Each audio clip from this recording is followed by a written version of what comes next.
it, cuff it, check it. Talk to doctor now and share it. I get it, slip it, cuff it, check it twice a day. I get it, slip it, cuff it, check it in the morning and before dinner. I get it, slip it, cuff it, check it, and share it with my doctor.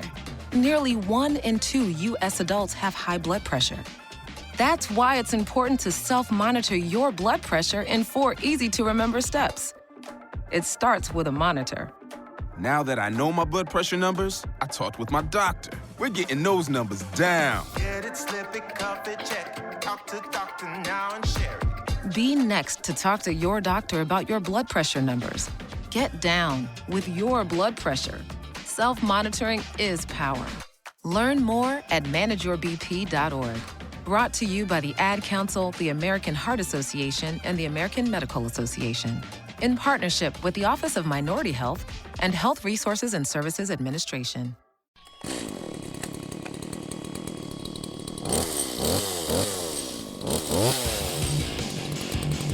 It's fucking chainsaw history time. Name a thing that I shouldn't Alright, be we're angry about right live. now. So, running into people at the grocery store. I fucking hate it. Now, here's the thing that I will confess now, and if this is you, listener, I'm really sorry. But this has happened to me more than once in, say, the last year, where I'll go into, like, Kroger or Walmart or whatever. Usually it's Kroger. And I run into someone whose face lights up, and they're like, Jamie! And they run over and hug me, and I do sort of recognize them. They're familiar in some way.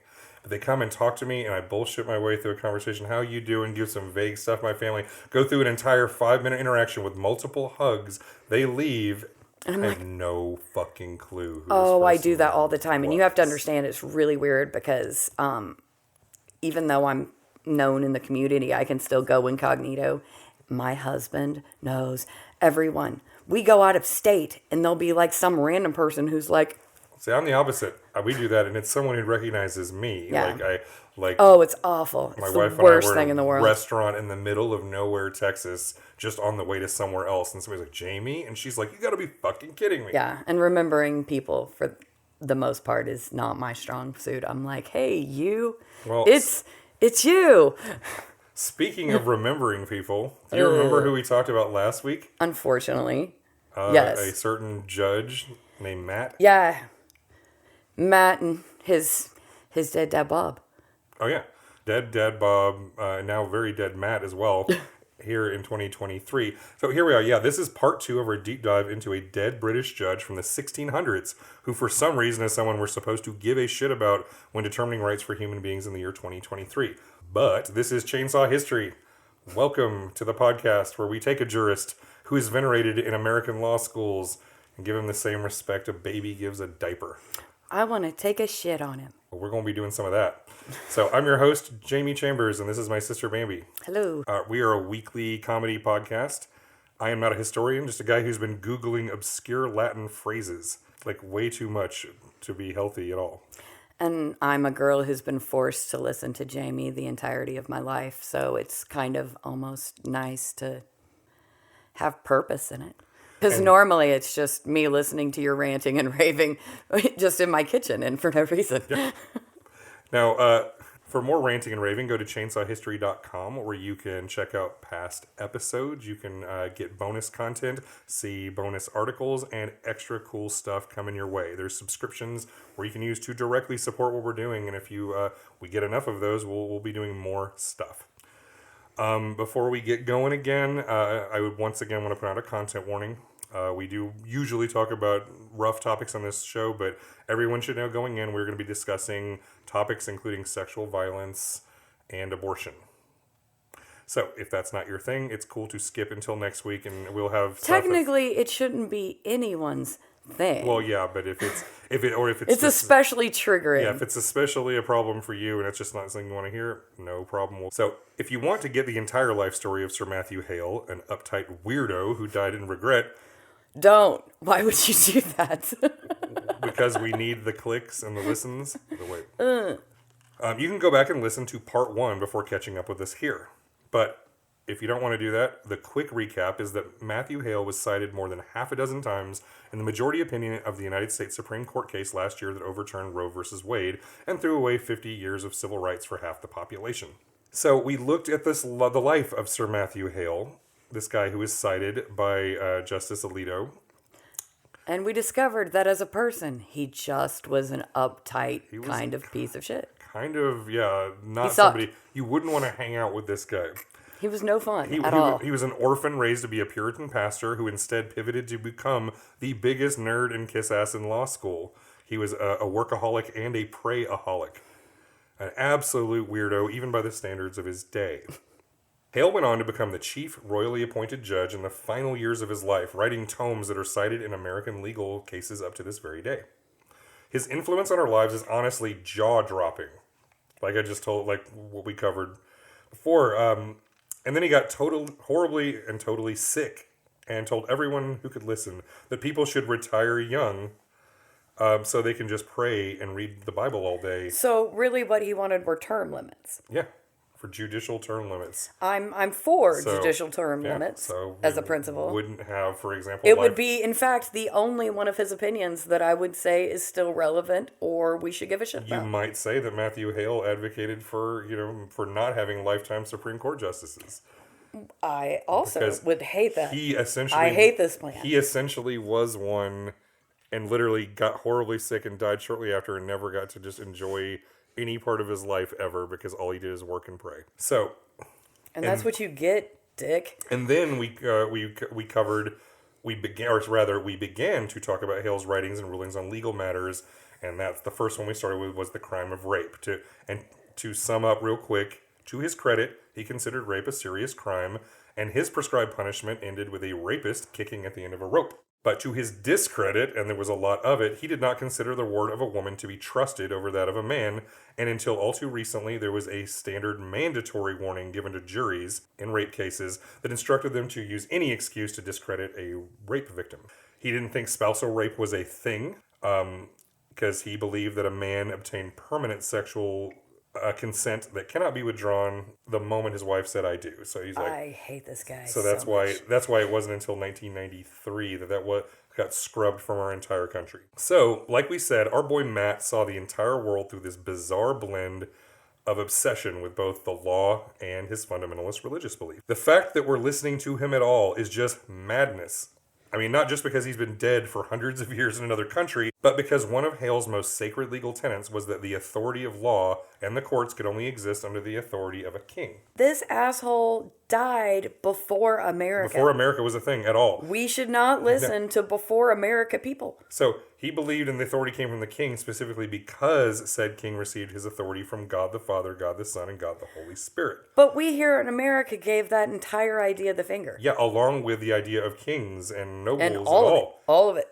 So in other words, if you're listening to Hale on this, why would his legal opinions matter? Because literally his entire foundation was based on the idea of divinely appointed justice and that's from the ridiculous. King. So seriously, we cannot overstate how this dork's uber Christian worldview influenced everything, including how he tried cases that were religious crimes. So remember, this was Matt. He was a full supporter of the Church of England. He was a royally appointed judge. So that meant to him religious crimes and secular crime was all the same thing. And because the authority all came from God anyway and through the king, and he's a royally appointed judge, religious crimes and other kind of crimes, there was no difference. And they will be tried the same way and punished. So you ready? You ready to talk about some motherfucking witches? Fuck Puritans. Let's get into Puritans. Over here in this continent, you might have heard of a little disagreement that took place in Salem, Massachusetts back in 1692. I actually know a lot about this particular subject. I watched a documentary recently. Well, here's the thing. We're not talking about Salem, but there's a connection. The Salem Witch Trials had more than 200 people accused, 14 women and 5 men hanged, and one dude crushed beneath stones because he wouldn't enter a plea at all. Well, the interesting thing about that was under the law, you had to confess to the crime, but you also had to accuse 2 other people. So as long as you did those 2 things, you were let go. So hundreds of people were actually accused of witchcraft. Only 19 were executed, and only because those 19 people refused to confess to a crime. Weren't there a couple of dogs, too, that got hanged? And I don't even think that, and I know there was, I think there was a black slave that was also executed, but she was not, I don't think she's considered one of the 19. Right, because she was a black slave. Because of her status, yeah.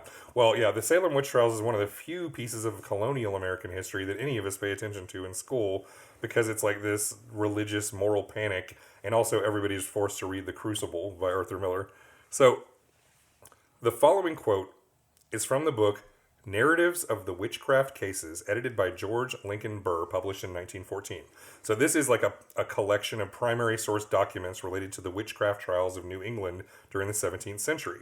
So this is like trial records, letters, other documents, like so that way there's one collection of all this primary source stuff so you can research these cases. So this is all from Massachusetts, Connecticut, and New Hampshire. Quote, I observed in the prosecution of these affairs that there were in the justices, judges, and the others considered a conscientious endeavor to do the thing that was right, and to that end they consulted the precedents of former times and precepts laid down by learned writers about witchcraft, as Keble on the Common Law, chapter Conjuration. Also, Sir Matthew Hale's Trial of Witches, printed anonymously, 1682, unquote. Oh yeah, fuck this guy so yes. hard. So hard. Matt had been dead for over 15 years, and he was still helping with state executions in the name of our Lord and Savior Jesus Christ. Because you know how Jesus was all about condemning people to death. Yeah. Yeah. The judges and justices overseeing the Salem Witch Trials heavily consulted this. Well, it says I wrote it in my book, but technically it's a pamphlet. It was about 66 pages long. 66. I don't think that was a coincidence. That's once again this book is actually fucking awesome, and you're about to find out why this was like a bestseller. So and literally its title is called Trial of Witches with a Y instead of an I. It's just the whole thing. This is the part where it gets a little fun, sort of. So once again, the Salem Witch Trials were like, we got to try some witches. How do we do that? They start looking at the precedents, and there's this bestseller that tells them exactly how to do it, filled with all this gripping drama. So as someone who has recently freshened your brain with some Salem Witch Trials, you will see some incredible parallels here, because they were literally copying the notes of Sir Matthew Hale doing what he did way back when he was Lord Chief Baron. The judge in the witch trials, too, was a real piece of shit. He was a super piece of shit who was like, even at the end, a lot of people were like, they had remorse, they had guilt.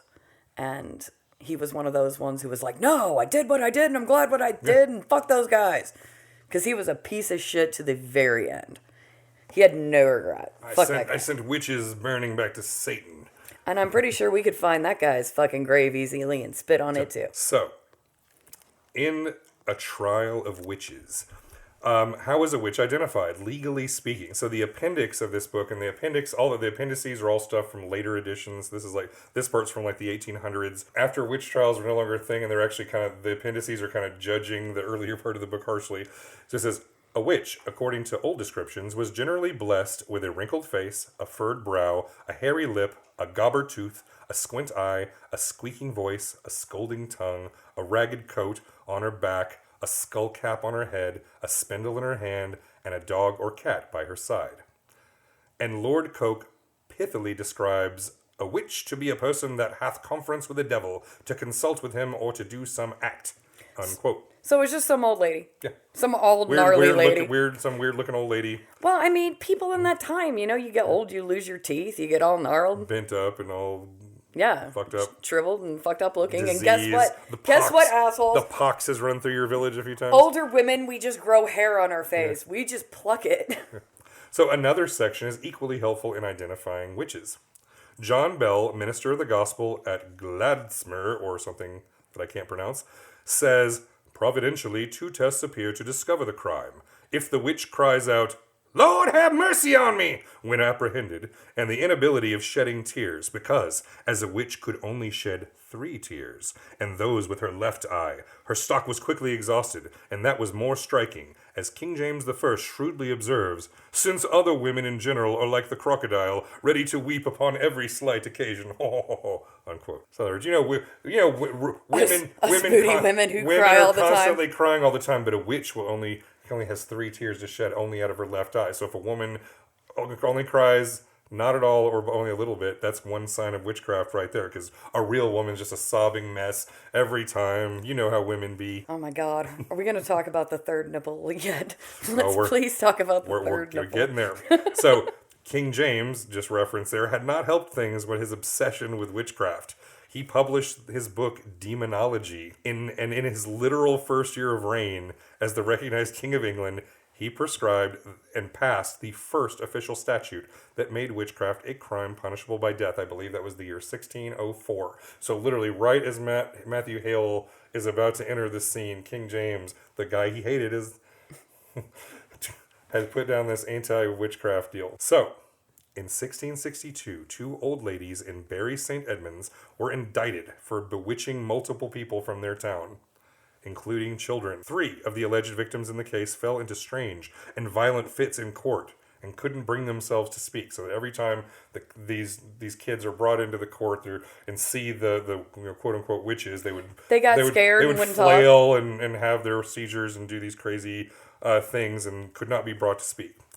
Oh, so these charges were brought by a local wealthy fish merchant who believed his daughters were suffering from witchcraft. And here's where where it was speculation of Jamie all these hundreds of years later. Was it a land grab? So, well, here's the thing. Think about the fact that the initial charges were laid down by this fish dude. Here, where fish and the sale of fish and the transportation of fish seem to come into the testimony of this shit a lot. And also, I don't know if fish should have testimony. And you said testimony of fish. Testimony. No, it's just like fish merchants and people hauling fish and people in the fish. You'll see what I'm talking about. But anyway, there's fish testimony. So this rich fish godfather in town is the one who lays these charges. And then a bunch of the testimony is people are like, oh yeah, this such and such happened a few years ago. So the timeline's really hard when you're reading this book. It's kind of hard to follow when certain things happen. So just kind of keep it in the back of your mind that when this one dude named Pacey enters these initial charges, suddenly he rounds up all these witnesses, and some of them are from years before. So it's like, oh yeah, 10 years ago, such and such happened. So that's just one thing to keep in your mind. I want you to imagine playing like the Phoenix Wright version of this trial and how many times you hit the objection button. Because holy shit, we're about to get into it. The first deposition mentioned in the case is all about boobs, or rather, breastfeeding. It's third nipples. No. Third nipples. We haven't got to the third nipple yet, but don't worry, we'll get there. It's there. This is actually about just regular breasts. So, according to the sworn testimony, a woman named Dorothy Durrant asked her neighbor, who was an elderly woman named Amy Dunny, to babysit her infant for a penny. And she had only one important instruction. So Dorothy's asking old Amy to babysit. Here's a penny, but you got to do this one thing. Quote, Dorothy Durrant desired the said Amy not to suckle her child, and laid a great charge upon her not to do it. Upon which it was asked by the court, why did she give that direction, she being an old woman, and not capable of giving suck? It was answered by the said Dorothy Durrant, that she knew very well that she did not give suck, but that for some years before, she had gone under the reputation of a witch, which was one cause for her to give the caution. Another was that it was customary with an old woman that if they did look after a sucking child and nothing would please it but the breast, they did use to please the child to give it the breast. And it did please the child, but it sucked nothing but wind, which did the child hurt, unquote. So she's basically saying... Yeah, it gets gas. Yeah, she's saying, I want to make my baby gassy, plus some people will say you're like a witchy woman and don't want you putting your wrinkly old tit in my baby's mouth. So that's her only rule. I mean, now granted, I do think that it's like, yeah, I mean, that seems like a reasonable request. Like, here, just watch my kid. Don't put your tit. Don't no titties. Don't put your tit in his mouth. So, old Amy ignored the mother's wishes and put the baby up to her wrinkled old breast, presumably filled with sawdust. When Dorothy found out, so she comes back and sees her baby and her baby's nursing, gonna be all gassy. and she finds out, she comes out, so she just yells at her, and then Amy did not take this lightly. Quote, Amy used many high expressions and threatening speeches towards her, telling her that she had as good to have done otherwise and to have found fault with her, and so departed out of her house, unquote. That night, the baby grew sick, and seems to have experienced seizures, and this affliction lasted for weeks. The baby's not doing great. But Dorothy visited a man referred to as Dr. Jacob, who told Dorothy to hang the child's blanket next to the hearth and then search for anything that might be hiding in the child's bed. Quote. Oh, this sounds like some real bullshit. Some good doctoring. Here's what you do if you want to see what's wrong with your kid. You get a blanket. You hang the comforter up by the fire, then you root around in the blanket. Anything you find, you got to look for it. So, this is quoting again from Trial of Witches. Quote, from the blankets there fell out of the same a great toad, which ran up and down the hearth, and she, having a young youth only with her in the house, desired him to catch the toad, and throw it into the fire, which the youth did accordingly, and held it there with tongs. And soon there was in the fire it made a great and horrible noise, and after a space there was a flashing in the fire like gunpowder, making a noise like the discharge of a pistol, and thereupon the toad was no more seen nor heard. Okay, so they murdered a frog. So the toad didn't burn, it vanished back to hell. Like literally, it's like this thing literally is like a toad just explodes in her fireplace. Yeah, this sounds like some bullshittery. This is the doctor's prescription and the cure. And the cure. Then this is when it gets really interesting. The next day, Amy Dunny's niece came to visit her aunt, and found the old lady, quote, in a most lamentable condition, having her face all scorched with fire, and that she was sitting alone in her house, in her smock, without any fire, unquote. So Amy's all fucked up and burned after the toad exploded. Coincidence? Word got back to the pissed off mother, Dorothy. Probably. So Dorothy finds out about Amy's burn, and she wants to go check it out herself. And so seeing the woman all burned, Dorothy asked what happened. Quote, Amy replied that she might thank her for it. Amy replied that she might thank her for it, as in Dorothy, for that this deponent, meaning Dorothy, was the cause thereof the burns. That she should live to see some of her children dead, and she upon crutches. So she's like, I'm the reason, you're the reason I'm all burned up, bitch. One of your kids is going to die, and you're going to be limping around on crutches. Hail Satan. That's what Amy had to say. So the baby, meanwhile, fully recovered after the exploding toad incident. That was Dr. Jacob was right on the money about how to cure this kid. But Amy's prophecy began to take effect on March 6th when Dorothy's 10-year-old daughter, Elizabeth, began to experience the same symptoms as her baby brother had before. Okay. So, because it couldn't have been like a communicable disease. It could have just been a disease that the baby got better from, and then her sister contracted whatever it was. That's like a flu or whatever. No, this is the curse of Amy Dunny. Okie dokie. All right. When Dorothy returned from the apothecary with medicine for her child, she found Amy Dunny sitting in her home again, explaining she'd come to visit the child and bring her water. This old biddy really just needs to leave this family alone. Guess what time it is? What time it is? It's ad time. Now, in November, come the longer evenings when folks drop in to play bridge or stop for a snack after the movies. So keep the refrigerator stocked with Kraft's famous cheese food, Velveeta, to spread or slice for swell toasted sandwiches. Velveeta's a natural for late evening snacks, you know, because it's digestible as milk itself. And these days, you really ought to be buying rich golden Velveeta in the 2-pound size, so you'll have plenty for snacks and also to melt for economical meatless main dishes. Remember, smooth melting Velveeta helps supply the protein you expect from a main dish, but the price is low. Tomorrow, get Kraft's famous Velveeta.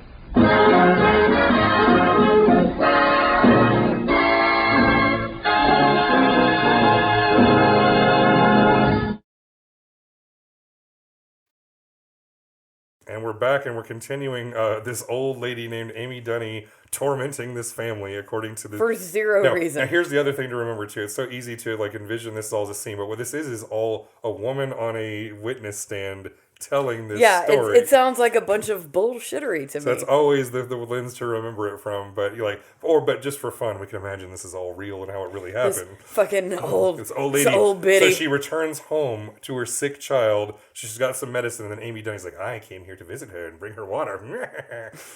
As you might imagine, Dorothy, who's already thrown this little lady out of her house once, did not take kindly to this visit and threw her out of her home. Quote, and this is Amy Dunny speaking, "You need not be so angry, for your child will not live long." And this was on a Saturday, and the child died on the Monday following.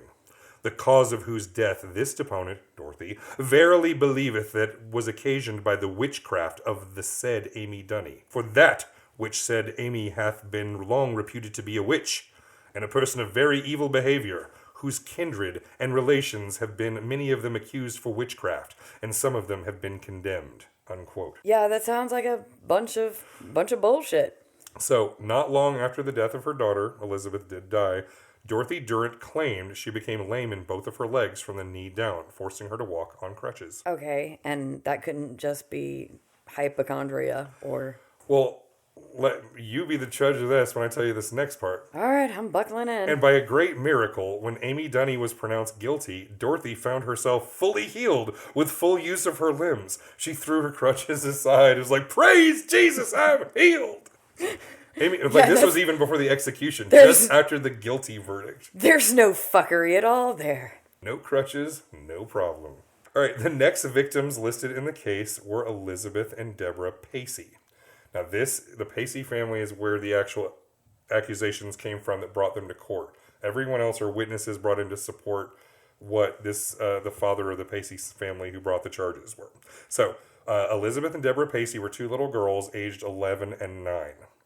Elizabeth Pacey was brought to court when the trial was going on, but unable to speak or move. Little Deborah was too sick to travel to court at the end, and all her parents feared she would die. And because some of the names are similar, it becomes confusing, so I'll try to keep everybody straight. Okay. So when we're talking about Elizabeth Pacey, we're talking about the 9-year-old. Okay. Quote, Amy Dunny was privately brought to Elizabeth Pacey, and she touched her hand. Whereupon the child, without so much as seeing her, for her eyes were closed all the while, suddenly leaped up, and catched Amy Dunny by the hand, and afterwards by the face, and with her nails scratched her till blood came, and would by no means leave her until she was taken from her, and afterwards the child would still be pressing towards her, and making signs of anger conceived against her. Unquote. So when they so this little kid just like laying there, and they bring Amy Dunny to go touch this like catatonic kid's hand. So the kid's like, ah! And comes flying at her, trying to scratch. They're like, see, she's a witch. She's like, see, this is freaking the kid out. Witch. Or the kid could have just had a fever. Okay, we'll see how you judge the situation by the time we get to the very end. It's like, and that's best case scenario, that it's not just you're fuckery. You're being super charitable. All right. Okay, now we're going to jump back in time. So this was the scene in court. The little kid gets touched by the witch, and she freaks out. So now, we're going to go back in time to when it all began for the Pacey family. So according to the testimony of the father, Samuel, the guy who brought the charges and is the rich fish dude, Deborah, the 9-year-old, lost the use of her legs on October 10th, 1662. And this, like, before any witches enter the story, something happened to this kid where she couldn't walk. And so she would just literally be asked to be carried to different places around the house. So this time of day, the poor kid had asked to be sent to where she could look out onto the ocean. And so she's just sitting there when Amy Dunny stops by the house to purchase herring. So the salted little barrels of salted herring. Yeah, so this little old biddy is there to get some fish. She stops by, and she was told to go away 3 times. So Amy Dunny comes by, I want some fish. Fuck off, you old broad. And then she comes back. So after the 3rd rejection, Amy began grumbling under her breath as she's as she walks away. Quote, but at the very same instant of time, the said child was taken with most violent fits, feeling the most extreme pain in her stomach, like the pricking of pins, and the shrieking in a most dreadful manner, like unto a whelp, and not unto a sensible creature. Unquote. So, the moment Amy Dunny goes away for the 3rd time, complaining under her breath, the kid has seizures and shit. A nearby doctor could not determine the cause for Deborah's symptoms. That was when they began to suspect the true cause was the witchcraft of Amy Dunny. And not possible, like, epilepsy or something. Soon their older daughter Elizabeth also fell ill with the same symptoms. Again, possible communicable disease. The parents also had this to say, quote, "And further, the said children being grievously afflicted, would severally complain in their extremity, and also in intervals, that Amy Dunny, together with one other woman whose person and clothes they described, thus did afflict them, and their apparitions appearing before them to their great terror and affrightment. And sometimes they would cry out, saying, There stands Amy Dunny, and there Rose Cullender, the other person troubling them." Unquote. So meet Rose, the second witch that is now in righteous Judge Hale's crosshairs. She first appears as a phantom. She's the apparition of Rose Cullender. More on her in a bit. The girls' fits would cause them to lose use of one entire side of their bodies. And it wasn't always the same side. Sometimes they were so sensitive they would scream from a gentle touch. Then their bodies would be fine, but they would go deaf, blind, or lose the ability to speak. Sometimes they would go a few days in perfect health, and other times they would have up to 5 fits a day, at the end of which they would cough up pins. P-I-N-S, as in pins and needles. And one girl one time coughed up a 2-penny nail with a broad head. Oh yeah, this sounds like a bunch of bullshit. Bring it up, see? From the hardware store. And was later, the pins and this nail were later produced in the court as evidence of Satan's involvement. I love the say-so of, like, some random-ass dude, too. She was coughing up pins. She must be a witch. See? It's like... See, these are the things. These are pins. This isn't just shit I grabbed out of my barn before I showed up in court. This is the stuff my daughter coughed up. So Sam stayed with his daughters for 2 months, and during this time he'd demand they read passages from the New Testament. But before they could pronounce the names of Lord, Jesus, or Christ, another fit would start up. They would be like, and our... They couldn't say, the names of God in any of his forms. But, and then they would start with the coughing up pins and all that. But when they came across the names Satan or Devil, they would clap their fingers on the book and say, "This bites, but it makes me speak right well." Quote. The father swore his daughters could see Amy Dunny and Rose Cullender in their fits, that threatened to torment them 10 times as much if they complained. Okay, and he knows this how? Well, he's obviously he's testifying to it in a court of law, and he's rich. It changes everything. Quote, "In their fits they would cry out, 'There stands Amy Dunny,' or 'Rose Cullender,' and sometimes in one place, and sometimes in another, running with great violence to the place where they fancied them to stand, striking at them if present. They would appear to them, sometimes spinning, sometimes reeling, or in other postures, deriding or threatening them." Unquote. So the little girls are running around, swatting at the air, saying, there they are. Nope, she's over there now, playing ghost whack-a-mole. This must have been so hilarious for these kids. Best case scenario, they're fucking with their dad. And worst case scenario, they're just being complacent in his, or they're doing bullshit. doing exactly what their dad said. They're told, yeah. That'll be up to you and the listeners to judge by the time we get to the end of all this madness. So the girls witnessed little beasts running around the house that looked like mice, but no one else ever saw. A girl claimed she grabbed one with fireplace tongs and threw it into the fire, where it screeched like a rat as it burned. Another time, a bug that looked like a bee tried to fly into little Deborah's mouth, which caused her to run inside, and then she fell into another one of her seizures, and at the end of which, that's where the 2-penny nail came from. Oh, okay. And she explained that the bee tried to force the nail down her throat. Oh. The bees are... sent by Amy and Rose. Satan's bee. Bees, so known for their ability to carry shit. As Nicolas Cage said, "Not the bees!" Or you just bees. They're everywhere. Run for your lives. So apparently they're fucking trying to shove nails down your throat.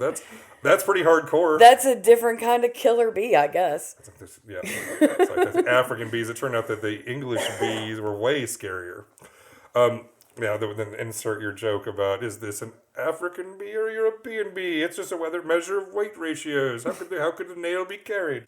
Another time, one of the girls claimed that a swarm of flies all carried little pins. Flies, for the same known purpose, for their amazing carrying abilities. Capacity and how they carry little needles around. This is where we get into the nature of the so-called evidence. The language in Trial of Witches is old and stilted, and it sometimes buries important information about the source of like who the person being deposed is who testified to things, and presents a lot of evidence as fact without really saying who was around to witness things. But many times it does say, like, the deponent said this. You have to kind of like diagram the sentences and make mental gymnastics, but it's like, oh, so here's a good example that's a little easier to decipher this sort of thing. Because there's a lot of hearsay, like shit that would never be admitted. Well, yeah, that's nothing but hearsay. So, all of it's hearsay. So example, quote, at another time, the said elder child declared unto a woman named Margaret Arnold, and sitting by the fire suddenly started up and said she saw a mouse, one of those beast mice. And she crept under the table looking after it, and at length she put something in her apron, saying she had caught it. And immediately she ran to the fire and threw it in, and there it did appear to this deponent, person being deposed, this Margaret lady, and there did appear upon it to this deponent like the flashing of gunpowder, though she confessed she saw nothing in the child's hands, unquote. So the little girl's like, I see it, grabs something in her apron, and then throws something in the fireplace and it explodes just like gunpowder. And she says she never actually saw the mouse, just the explosion on the whole antics. This was accepted as testimony towards guilt. Yeah, because again, this fuckery just would not exist. And even though, and Matthew Hale is kind of invisible in this text, but remember, he's the judge overseeing this whole fucking thing, ruling on the objections and making determinations about what kind of evidence is and is not allowed. So anything that is allowed is because Matt thinks it's fine. It's fine to have this kind of bullshit. So we have little girls having weird fits, acting out, barfing up little pieces of metal, and those are the only things actually witnessed by like the adults. Everything else is stories and claims from the girls with no other direct witnesses. Like, Daddy, blah, blah, blah happened. Or so far, all of it is Daddy, all of this happened. And because none of the kids are testifying, because, we just can't, because they go into seizures every time they're in court with these evil witches. There's like, we can't do it, sorry. 318 years later, the Satanic Panic began in the 1980s that echoes a lot of this shit. Oh, God. Like the Satanic Panic. Yeah, another thing I know a bit about. Yeah, I mean, religious hysteria built off the testimony of little kids saying ridiculous things like exploding demon mice or toilets that flush you down into Satan's basement. You know, I was flushed down Satan's toilet. Maybe don't ask little children leading questions and give them approval by them saying weird shit. I mean, they will run with it. Not to mention, adults will put words in children's mouths. And that even the memory of adults is easily fucked with and fallible. So that's all of that. But even then, this is ridiculous. Even 350 years ago, this is like sensible people would be like, wait a second. Oh, well, yeah. I mean, so it's the California preschool trial. Yeah. This is this own version of it, except this is these two weird old ladies in town being persecuted by a fishmonger. So, the girls claim that Amy Dunny and Rose Cullender tormented them night and day, dared them to drown themselves, cut their own throats, or otherwise destroy themselves. When having fits, they would scream out, Rose Cullender and Amy Dunny, why do you not come yourselves but send your imps to torment us? Unquote. Remember the Durant family from the very first accusation? Deborah was the pissed off mom. So, this is another relative, Edmund Durant, testified that Rose Cullender visited his house to buy herring. Sound familiar? And when the old crone was turned away, his daughter Anne fell ill with stomach pains and pinprick sensations on her skin. She then fell into swooning fits, and when she woke up, she swore she had seen the apparition of Rose Cullender, who threatened to torment her. Young Anne was present in court, but unable to speak, and would experience violent fits if brought into the presence of old Rose. So the accused couldn't face her accuser, and the testimony couldn't be given. So instead, they just took the hearsay evidence from the parents. So the parents were the only ones who testified in this case. A mother named Diana Booking swore that her daughter Jane was too weak to travel to court, but testified the girl was afflicted with swooning fits and stomach pains. In February, the child would eat very little food and would vomit up crooked pins. Other times, they would find pins in the child's hands. Jane would go mute for days at a time, and when the episode finally passed, she told her mother that Amy Dunny would not suffer her to speak. The pins and a nail from Jane Booking were also entered into evidence. Oh my God. Yeah, the pins that I found in the hands, that literally in the hands, just held in the hand of her daughter, who isn't there to even talk about it, but that's evidence of these women being in league with Satan and afflicting all of these poor girls. And again, it could just be some it's either complete bullshit or it's like some of these kids had some kind of fucking like flu. These kids were sick. Another girl named Susan Chandler was said to be working in the town of Lowestoft. This is the town where all this was supposedly going on, when she was visited by Rose Cullender, who frightened her so badly she ran home to her mother Mary. So literally, she just sees the scary old lady, freaks out, ah, runs home. That night, Susan fell into violent fits and screamed out the name of Rose Cullender, swearing she could see the crone sitting on her bed, sometimes with an enormous dog by her side. Seeing Rose Cullender sitting there with a dog next to her in the bed, the phantom. Presumably. Yeah. So Susan vomited up pins like everyone else, and sometimes she would lose her eyesight or power of speech, according to her mother, who testified on her behalf, not bringing the kid to court. Blah, blah, blah. It was at this point in the timeline that this is when Samuel Pacey formally accused the old women of bewitching his daughters, and then a warrant was granted to drag Amy and Rose in front of Sir Edmund Bacon, who was the authority in that area. They confessed nothing. Quoting again from Trial of Witches. Quote, "He gave order that they should be searched, whereupon this deponent," this is Mary Chandler, "with 5 others were appointed to do the same. And coming to the house of Rose Cullender, they did acquaint her with what they were come about, and asked whether she would consented by which they should search her. She did not oppose it, whereupon they began at her head, and so stripped her naked. And in the lower part of her belly they found a thing like a teat, an inch long. They questioned her about it, and she said that she had gotten a strain by carrying water, which caused that excrescence.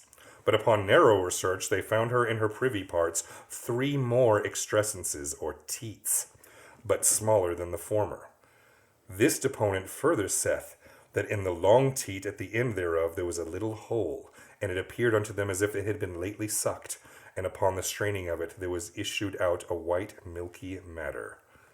Unquote. You see that she is nursing her evil familiar.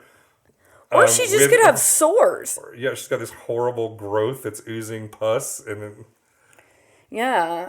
this poor old lady is stripped naked and humiliated, and they're like, you know, all of her bumps and polyps, and now they're like, yeah, that's proof of that you're in league with.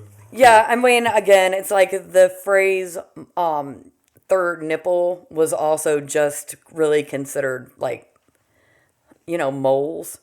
So it's like, I have a tit mole, I'd be considered a witch. Well, in this case, the witch's tit was literally a third tit on her gut, and it was only an inch long. And it was just a little growth. And it was probably just a pussy, disgusting little growth. Sad. Poor old lady. Poor old bitch. So, just so we're clear, the above was medical evidence presented in court as proof of guilt. Oh, that's so gross. But you know what it's time for? Not adventure time, it's ads. Hey, son, how are you feeling? I'm fine, Pops. What's on your mind? I can't explain it. When your kid can't find the language, find the lyrics. Start a conversation at soundedouttogether.org. Brought to you by Ad Council and Pivotal Ventures. And we're back. We're back talking about the events of this lovely witchcraft trial oversaw by Judge, in this case, he's like the Lord Chief Baron Matthew Hale. So when eventually Susan Chandler was brought into court, guess what? Fits prevented her from giving testimony. But she recovered a little while later because they took her out of the court, and then she got better. And so like she came to and they're like, Are you good? Can we bring you back in so you can quickly do this? And she's like, yes. Back to the source. Quote, "When she was sworn and asked what could she say against either of the prisoners, before she could make any answer, she fell into her fits, squeaking out in a miserable manner, crying, 'Burn her! Burn her!' which were all the words she could speak." Unquote. Oh, so gross. Okay. The trial continued with expert opinions. Expert opinions? Yes, the expert witnesses are coming in now. Oh.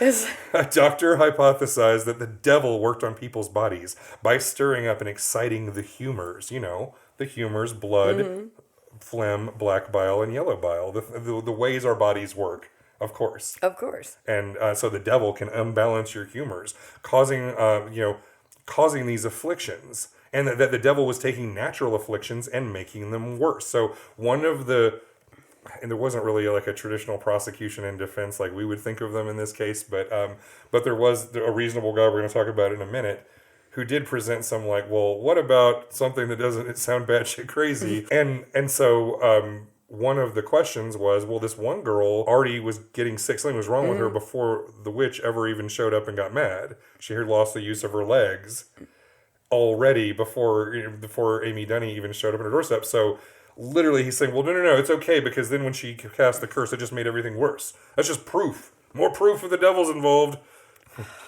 Because the devil just messes with your humors. Oh, that's just fucking ridiculous. He also remarked that this was very similar to bewitchings that took place recently in Denmark. Science! I am lead witch finder. Yes.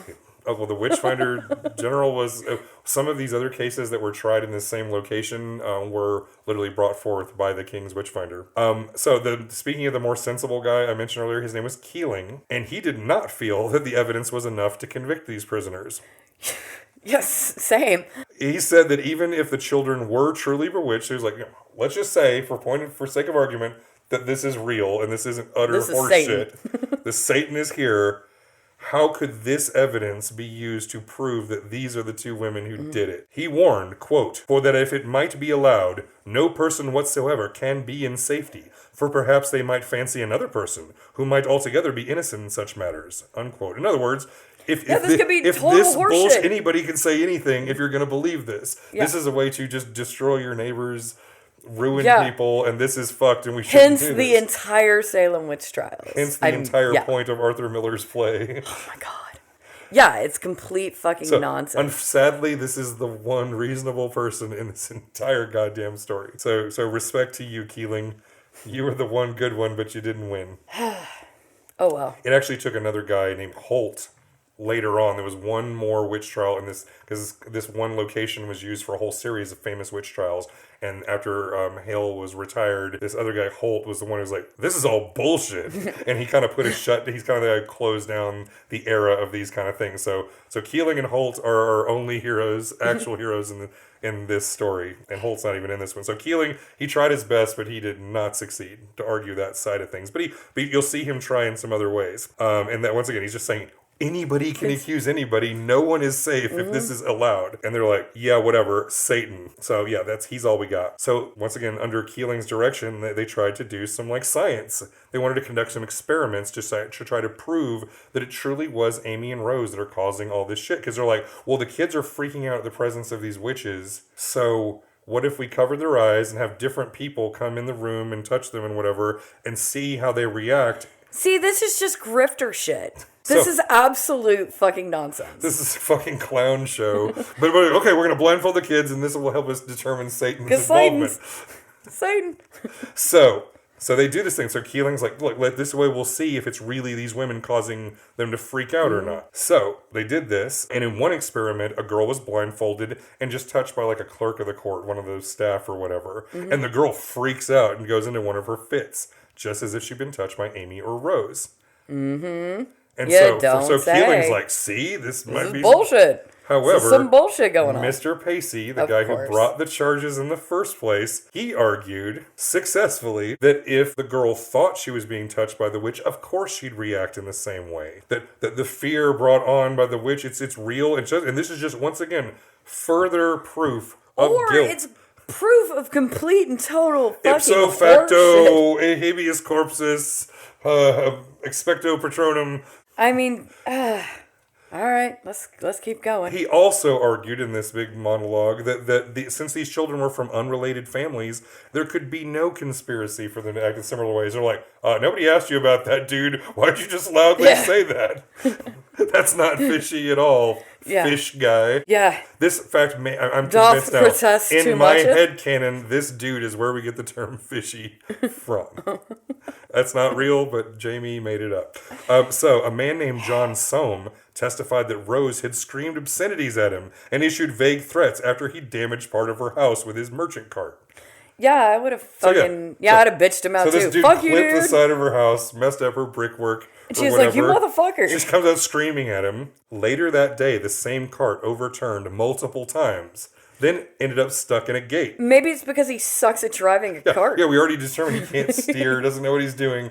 So he sucks. I love the cause and effect, simple common sense these people have. So this is the best part. After he crashes his cart into this woman's house and she yells at him, his cart overturns multiple times. and then get stuck in this gate. So then these dudes are straining, they're pushing the gate through and having to carry all this heavy shit, and all of this work gave them all spontaneous nosebleeds. Satan! The witch has made my nose bleed. Oh, that's ridiculous. It's so funny, except this ends with two old women dangling from ropes. That's so Jesus fucking Christ. awful. Okay, another man named Robert Sheringham swore to a story from, this is once again, a lot of these stories are from years before, so it's like a few years back, and he declares after he ran into Rose's house with his cart, she threatened that his horses should suffer. And all 4 of the animals died within a short time. His pigs began jumping around and then dropping dead. He lost the use of his legs, and he was afflicted with lice of extraordinary bigness. And was forced You might need a fucking... Your farm has lice, dude. And was forced to burn all his clothes. Well, I mean, that could just be like, that's a you thing. Yeah. Maybe you should have kept a cleaner farm. At some point, unspecified, after this woman yells at him for crashing into his house, his animals all start to die, and it's clearly all her fault. Clearly. Testimony against Amy Dunny claimed that she had hexed a flock of geese to death, that she had correctly predicted the collapse of a newly constructed chimney. Evil prophecy. And my favorite, this one woman asked Amy to help fetch a barrel of salted fish home. So the fish is being brought by boat to the shore in a barrel. All these old biddies and want so she's like, some fucking fish. Can you? Well, no. This is this other woman saying, "Hey, old Amy, come help me bring this barrel of fish back." And so Amy supposedly said, "I will go when you actually have it." And when the woman went to the shore to retrieve her barrel, the fisherman told her it had mysteriously fallen off the side of the boat into the ocean and gone to the devil. Truly, there was no evil that Amy Dunny would not perpetrate. She says she took that woman's barrel of salted herring away. You know, so far, it seems like all the people in this town just Witch! suck. And it's a witch! And they're like, every time these poor old biddies point out how much these people suck, they're like, she's a witch, burn her! Well, no, and they're we don't burn you! in England at this point. That was the Spanish Inquisition. Yes, that's true. We hung them. We hang our witches like civilized people. All right, so with all the evidence presented and all the legal opinions offered, there were 2 questions the court had to ask. This is in the book. The first question: were the children actually bewitched? Second legal question: if so, are Amy Dunny and Rose Cullender guilty? So the pamphlet is quick to defend these people for never asking the first obvious question: are witches a thing? Is this real? Is this real? Or is this like a crock of shit?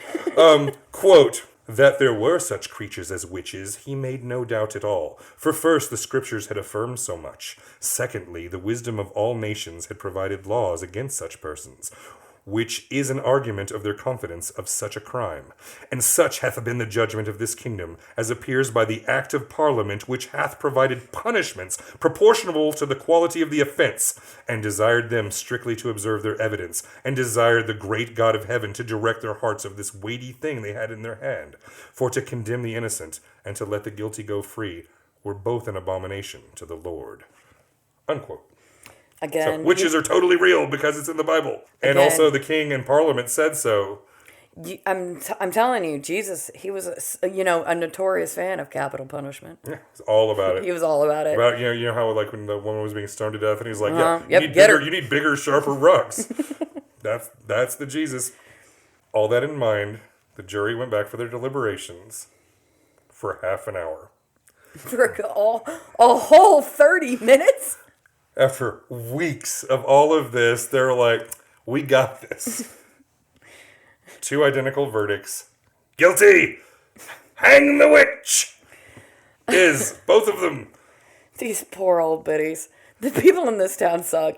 And remember, this is the moment that this one woman leaps to her feet and she's like, praise Jesus! Because moment the guilty verdict is like some of the people immediately like, we're all better now. Starting with that woman who literally threw aside her crutches like she's which should have been a giant red flag. Like a fucking televangelist thing. It's like, I'm healed. So the next morning after the guilty verdict, all the kids were brought to Lord Hale's lodgings. And everyone except Susan Chandler seemed fully cured. Like all the kids are better except one girl still got like a tummy ache and some issues. A few of the children were brought into court. And they were brought back in now that the official proceedings are over. And they were like, oh yeah, everything guys, the way you did it, we could hear you, we couldn't talk, but you got it right. Good job, gold star, everything, you nailed it. All right, so Amy and Rose at this point did not say much in their own defense because they were already pronounced guilty. Their fates were already sealed. So there's like, fuck you, kids. You fucking lying piece of shit. We're gonna die. No wonder these old biddies were so mad all the time. Live in these towns full of horrible people. Yeah, these people suck ass. Yeah, probably getting free fish for the rest of their lives. So the main account from Trial of Witches ends with this, quote, "In conclusion, the judge and all the court were fully satisfied with their verdict, and thereupon gave judgment against the witches that they should be hanged. They were much urged to confess, but would not." Now, the next part is to understand that the author of this is technically anonymous. It was published anonymously, and it was published as if some person was here as a witness for this whole thing and just wrote this like as some his kind of account. reporter. Right. So he says, "That morning we departed for Cambridge, but no reprieve was granted, and they were executed on Monday, the 17th of March following, but they confessed nothing. End of the trial," in all caps, unquote. Oh, justice was done? Yeah, and justice for all. Oh my God. Are they Matthew gonna Hale, throw her in, they didn't even throw her in the water first to see if she'd float. Matthew Hale crushing it once again as the ultimate awesome judge, making sure that some motherfucking witches were not going to be suffered to live while he was around. There we have it. So based on second and third hand evidence, apparitions and dreams, weird coincidences like accidents and dying animals and nosebleeds, of pins and nails and stomach aches and seizures and fainting spells, cysts and polyps and other growths were witches' teats used to suckle familiars, and discolored skin was devil's marks as proof of their pact with the adversary. Or they could just be age spots, you dick. These are poor old ladies before medicine really existed. So for these crimes against God and man, these two elderly women were hanged by the neck until they were dead. And Lord Chief Baron Matthew Hale, I'm sure, slept like a baby that night after his nightly prayers. Yeah, that's a gross story. So that's the story of Matthew Hale and witchcraft. Yeah, he's a real dick. Yeah, and so as a Salem Witch Trial person, does that sound familiar? Oh yeah, Playbook.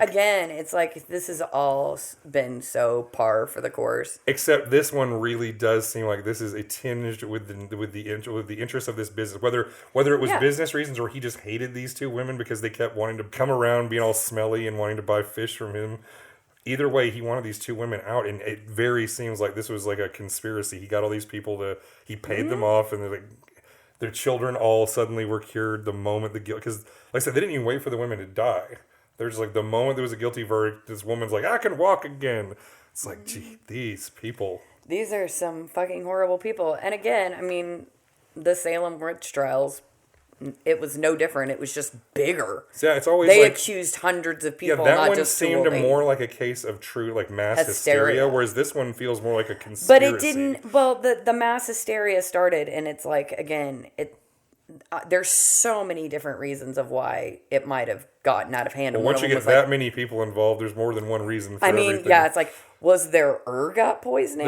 There might have been that. There might have been just like a lot of grudges against neighbors being expressed. The kids that were initially afflicted, they had come as orphans and servants from the French and Indian War and started for some reason that no one could see, would just start crying and shivering and it's like, it's very possible some of these kids just had severe PTSD and they didn't fucking know anything about it. So it must be witchcraft. And then it turned into different land grabs and some mass hysteria. There was a lot of complicated issues. It got out of hand. And again, most of the people involved after it was all said and done expressed remorse, especially because one of the guys who were last to hang, he was, I want to say he was a reverend, and he recited the Lord's Prayer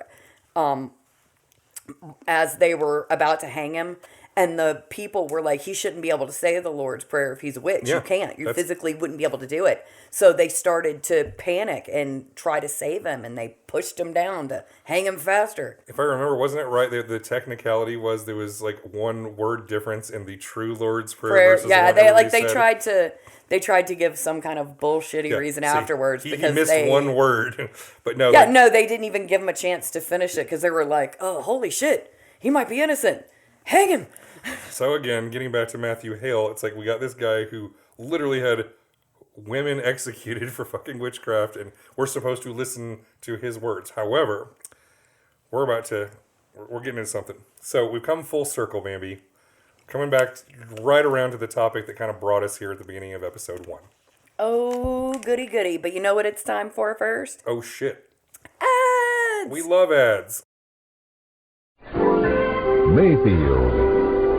Mayfield. Fresh new way to smoke. A fresh new kind of cigarette. Mayfield. The smoothest thing that's happened to smoking since the filter. Mayfield. With just enough menthol to smooth out the smoke, but not enough to blur the taste of the good tobaccos. And Mayfield gives you the reassurance of super filtration. There's no better filter on any leading cigarette, menthol or otherwise. Mayfield leaves your mouth clean, fresh, moist. Try Mayfield and discover the smooth satisfaction of this new kind of cigarette. Mayfield, fresh, new way to smoke.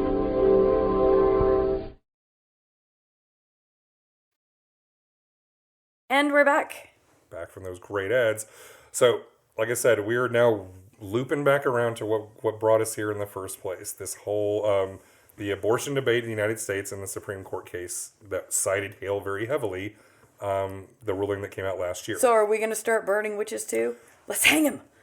So at this point, we've established what kind of person Matthew Hale was and the kinds of cases he presided over. Like most men of his place and time, he didn't believe that women should be allowed to own property, make financial decisions, or bring legal action. Well, you know, technically neither did we until almost the 70s. Oh yeah, you couldn't own a checking account. Yeah. Have a credit card. We couldn't no, and that was in the 70s. Yeah, that was we had even less rights before then. It's really gross. We learned that, your right to not be raped by your husband didn't fully kick in until the mid-90s or early 90s. And back then, during Hale's time, a father basically owned his daughter and until he sold her off to another dude who owned her for the rest of her life, unless she was lucky enough for him to die first. Widows were some of the few people who sometimes got a tiny bit of autonomy and power. And honestly, widows at that time period too, especially like turn of the century, they fucking rocked. It's like, my husband is dead. Long live my dead husband. And I've got money. So, once again, Matthew Hale is a guy who didn't believe that a husband violently raping his wife is a crime. He instructed juries to be skeptical of testimony from a woman in rape cases. However, witch trials, it's all cool, anything goes. Yeah. He considered, men getting nosebleeds and the polyps in an old lady's vagina as proof of guilt in a capital case that ended with 2 executions. Which, again, the court shouldn't be looking at old ladies' vaginas for pretty much any reason. That's none of your business. So I think it's fair to say we both agree Matthew Hale sucks. And it makes no sense. We're supposed to take his writings on the common law as instructive in our life. So, yeah, we're supposed to listen to Matthew Hale according to the Supreme Court. Oh, yeah, fuck a bunch of that. But ignore the parts that we don't like, about he hanged women as witches, or believe that all power derived from God through a divinely appointed king, which is specifically un-American. If I were to, suppose we had a Ouija board and we could summon and talk to Matthew Hale, I don't think he would think our entire legal system was legitimate at all, because we rebelled against His Majesty, the divinely appointed King George III. As far as he's concerned, America could just burn. So let me say this out loud. The laws of another country from more than 300 years ago should have no bearing on the lives of Americans in the 21st century. Yeah, preach. And yet, are you ready for the biggest mind fuck of all? Give it. Bring it. So, back at the beginning of the first episode, I read you a selection from the majority opinion of the United States Supreme Court in the Dobbs versus Jackson Women's Health Organization. That case that stripped away a woman's rights to make private medical decisions about her own body. Quote, "We begin with the common law, under which abortion was a crime at least after quickening, i.e., the first felt movement of the fetus in the womb, which usually occurs between the 16th and 18th week of pregnancy. 2 treatises by Sir Matthew Hale described abortion of a quick child who died in the womb as a great crime and a great misprison." Unquote. So, as you can see, the only quoted lines from Hale are great crime and great misprison. Right? So keep that in your head. So, you know how incredibly bad movies will use very selective pull quotes from reviews to make them sound awesome? So, like, some stinking turd of a film will have the quote, breathtaking, Tucson Observer. Yeah. And then you actually read the review and it says, this movie was a breathtaking piece of shit. So you're familiar with that practice? Yeah. Well, this kind of thing happens in academic circles also all the time. So, like, you're writing a paper and you have a premise in mind, and then suddenly the source you're citing doesn't really support the point you're trying to make. So if you're acting in good faith, you either drop that source and find something that does support your argument, or you include it, but you argue against it and you try to state why, well, this source said this, but I can argue against it. Yeah. But if you're acting in bad faith, if, for example, you're dishonest and maybe a worthless shit pile of a human being, like and all Judge Alito? And if all you care about is advancing a political agenda, well, that's when you whip out the trick used to sell bad movies. You lie while still being technically accurate. So let's follow the footnotes, shall we? Let's start with that very first book cited, is Pleas of the Crown by our boy Matthew Hale. This is a very dry tome that's intended to be referenced rather than read.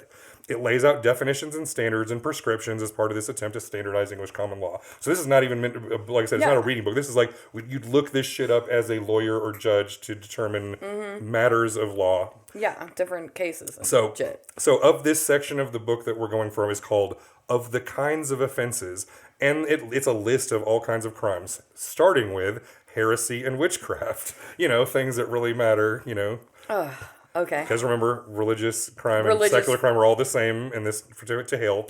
And working our way down till we get to murder on page 53. And this is the one where Justice Alito cites Matthew Hale. So the page continues with this long legal definition called what killing. So this is the page from Pleas of the Crown. So what killing? Hale asks and answers with poison, weapon, gun, bow, crushing, bruising, smothering, strangling, famishing, inciting dogs. Yes, even dogs are a legal murder weapon.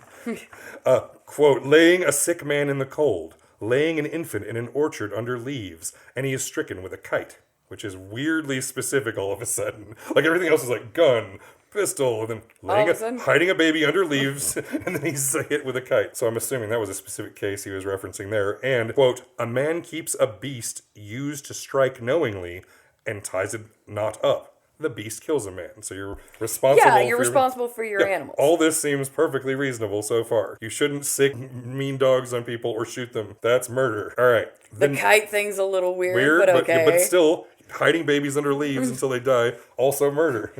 Yeah, I mean, and a lot of folklore. Right. You'd hide your baby because it was a changeling. Yeah, laying a baby out to be exposed is murder. That's murder. It's not a changeling. It's your baby. Stop that shit. Yeah, killing babies is murder. Check. All right. So next question about the subject of murder is what the person killed. And the first part of the answer is extremely important. Quote, it must be a person in rerum natura, unquote. Popping over to uslegal.com and checking out their definitions page to find out what this Latin phrase rerum natura means in the American legal system, quote, this means in the nature of things, in existence. This phrase was used in a dilatory plea alleging that the plaintiff was a fictitious person and therefore not capable of bringing the action, unquote. But not Satan. Satan's real. So what Hale is saying is that in order to be a victim of a crime, you have to be a real person who exists in the real world, in nature. So let's continue with Hale in Pleas of the Crown on page 53. Here's where you can follow along. What the person killed. It must be a person in rerum natura. If a woman quick with child take a potion to kill it, and accordingly it is destroyed without being born alive, a great misprison, but no felony. But if born alive and after dies of the potion, it is murder. The like if it does of a stroke given by another in like manner.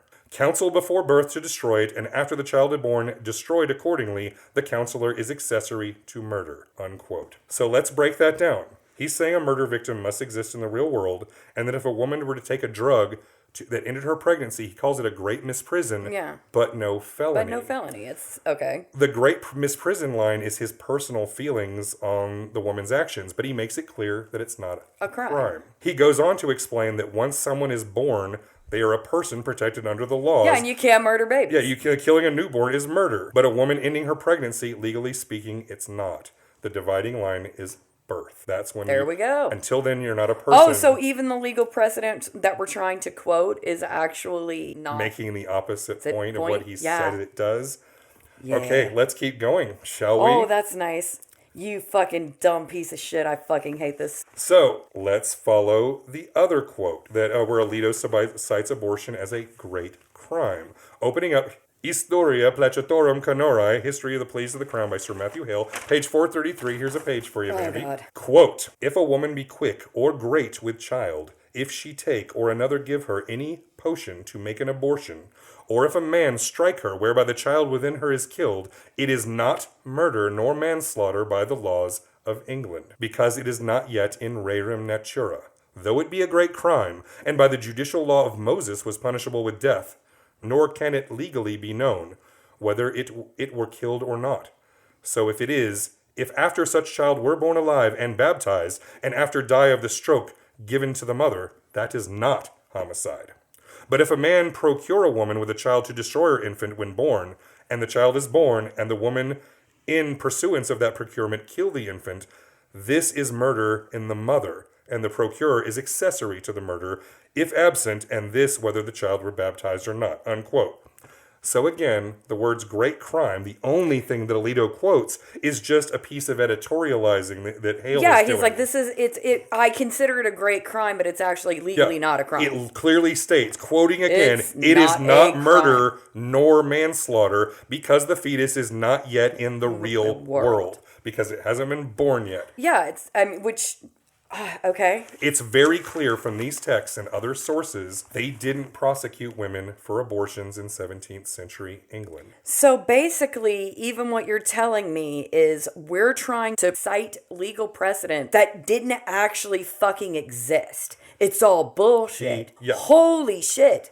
So up until birth, the fetus was part of a woman's body, and if she wanted to drink poison to end her pregnancy, she fucking could. Hale didn't like it. But it wasn't a crime because for all his faults, because it's not a fucking baby yet. It's not a human. It's not breathing. Yeah, for all his faults, Hale doesn't seem to be a guy who ever tried to rewrite the law. He just was codifying. It's like, this is the English common law. Mm-hmm. This is how we do things. And he kept saying, well, I don't like this. This is women really shouldn't do that. It sucks.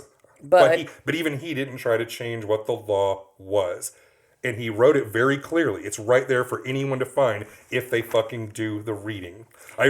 You remember that scene in the Avengers when Tony Stark shows up asking about the energy from the cube, and then everybody looks at him blankly. He's like, am I the only guy who did the reading? Yeah. This is how I felt. I'm the only guy I can tell so far, at least as far as... That even fucking bothered to read it? That followed the footnotes. They read the opinion. Like, the whole reason I did this subject was because a bunch of people were like, it's weird that we're citing this old judge. This old dead fucker. So everybody was pointing out, no one questioned what Matthew Hale actually had to say. They just assumed Matthew Hale sucked, so of course his opinions on abortion sucked. But in fact... They were literally like, reasonable. Yeah, I think it's, he thinks that abortion, it shouldn't happen. And again, but it's not a crime. But it's not a crime. Until the baby's born, it's part of the woman's body. She can decide. So the examples given that do constitute a murder charge all involve the child being born alive. And living, breathing children. And it's hard.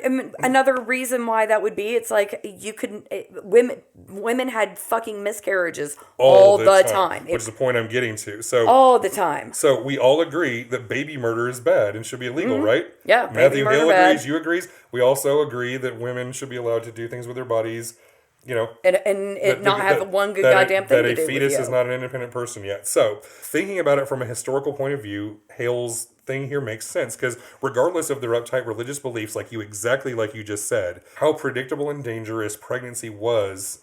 I mean, it still is, but even then, before modern medicine, it was incredibly dangerous. Holy shit, it was almost a death sentence. Like, miscarriages and stillbirths happened all the time, women dying in childbirth all the time, taking the baby with her happened all the time, C-sections that were the only way to possibly save the life of the baby that didn't often work happened all the time. So until the baby was even out of the womb, there was no point in trying to give it legal rights or recognition under the law. Hell, a lot of times they didn't even name their babies until they were 2 years old. Oh yeah, no, there's a whole nother thing, because that's the thing. They're like, don't get attached, it's probably gonna die. Modern Americans are very sheltered from how many babies and children used to die. That's why you had big families, because half your kids would probably not make it to adolescence. Well, and I mean, my ex-boss, she was only a good, 10, 15 years older than I am.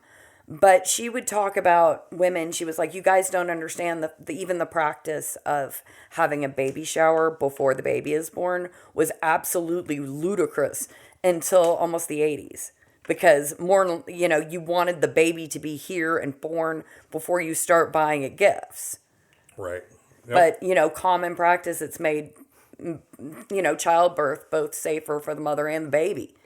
Exactly. So it's become more, once you kind of get to that, close to full term, it's like, well, you're probably going to have a baby. And then that's the other thing, too. Like, if you actually think about the Roe decision, which was the trimester thing, and then later with Planned Parenthood versus Casey, they redefined it to fetal viability. Meaning, once the kid could reasonably exist outside the womb, it's no longer okay to, or at least the states are allowed to then regulate that. That's the first time you can have abortion rules, is at the point of pregnancy when this baby could live on its own, meaning could be separated from the mother and live in the real world. So that's an extension of what Hale actually had to say, not what Justice Alito's bullshit claim is here in this thing. So, well, even with this, it cites that a fetus in the womb usually occur. The first movement felt. It's like, I'll even they quote call it this. the quickening, the quickening. butterflies. It's 16 to 18 weeks, which still a lot of southern states are trying to cut it off at 6. Yeah, before women know they're pregnant. It's completely. So even this says that you should at least give them the first trimester. But this is just simply a way to overturn that, so the states can do whatever they want. Because states' rights are fucking. So basically, okay, there we have it. So holy shit! Even when citing a hyper-religious judge who didn't believe rape victims and hanged old ladies for the crime of being old, ugly, and cranky, Justice Alito had to misrepresent English common law in order to achieve the goals of a very modern, conservative political agenda. So even the courts of 300 years ago didn't go with Judge Alito. He lied. Fucking lied. Oh my God. We have the receipts. I literally just showed you. And I can show anyone else. And what we're left with is this chilling knowledge. As of June 24th, 2022, women in the United States of America have less reproductive rights than they would have had in 17th century England. Oh my God. So how you feeling? Oh my God. I feel a little shocked and a little overwhelmed, and I think that this needs to, if he's going to go and blatantly misrepresent even just precedent law for his own he should be pulled from the bench. I think every single citation and thing he's made in every ruling he's ever made needs to be heavily scrutinized because he apparently is. He's like, I feel like I'm the teacher who's grading a term paper and I caught a student just being full of shit and lying about their sources. Like, this is bad. This is like bad for bachelor degree or associate's degree level shit.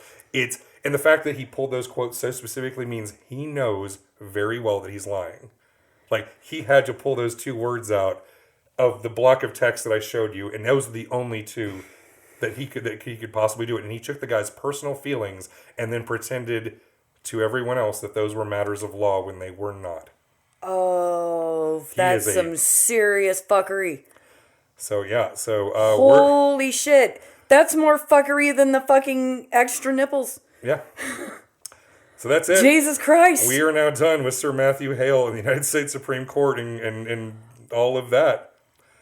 So let's just all take the rest of the day and enjoy whatever method of intoxication or relaxation you require. Holy shit. Whether it's booze or weed or punching a brick wall until your hands are bloody.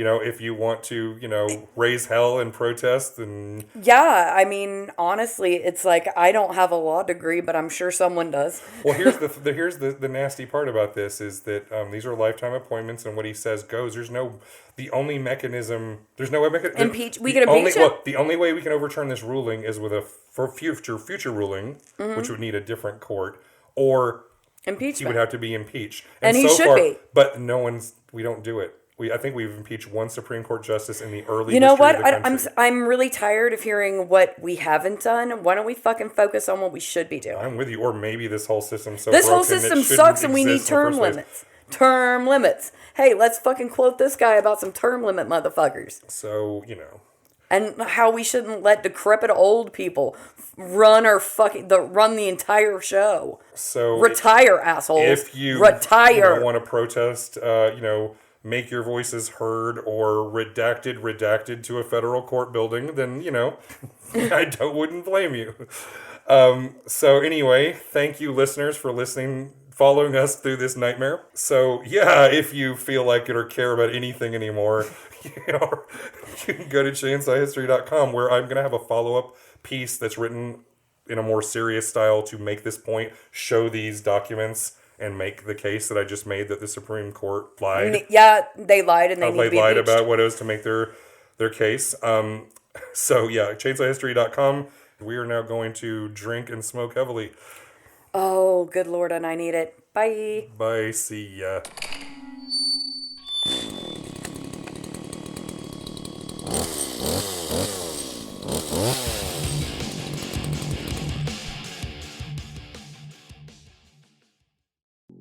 For 2 years, we have defended a forest in South Atlanta from those intent on destroying it.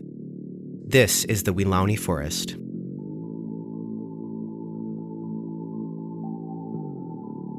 Those who want to destroy it intend to build a $90 million police training facility, Cop City, with roads to practice high-speed chases and a mock city to practice raids, explosive testing, crowd control, and other tactics of urban warfare.